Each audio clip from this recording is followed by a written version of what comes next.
একাকিত্ব এটি সবসময় কষ্টের হয় না। কিছু কিছু একাকিত্ব নেয়ামত। রবের জন্য যে একাকিত্ব, সে একাকিত্ব কখনো কষ্টের হয় না।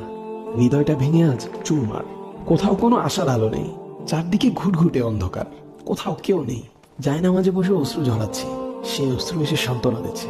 হে ব্যথিত হৃদয়, কষ্ট পেও না, তোমার রব সব দেখছেন। মনের ভিতর জমিয়ে রাখা এক সমুদ্র পরিমাণ কষ্ট, যা কেউ কোনোদিন বুঝেনি, বোঝার চেষ্টাও করেনি। সে কষ্টের কথা তোমার রক্ত জানেন। তিনি তোমার সহায় হয়েছেন বলেই তো তোমায় একাকিত্ব দিয়েছেন, যাতে তোমার কষ্টের কথা তোমার রবের কাছে বলে হালকা হতে পারো।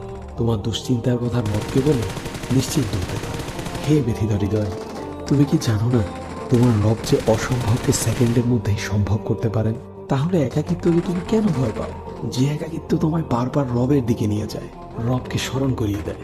হে ব্যথিত হৃদয়, কষ্ট পেও না। শীঘ্রই তোমার রব তোমাকে এত দিবেন যে তুমি সন্তুষ্ট হয়ে যাবে।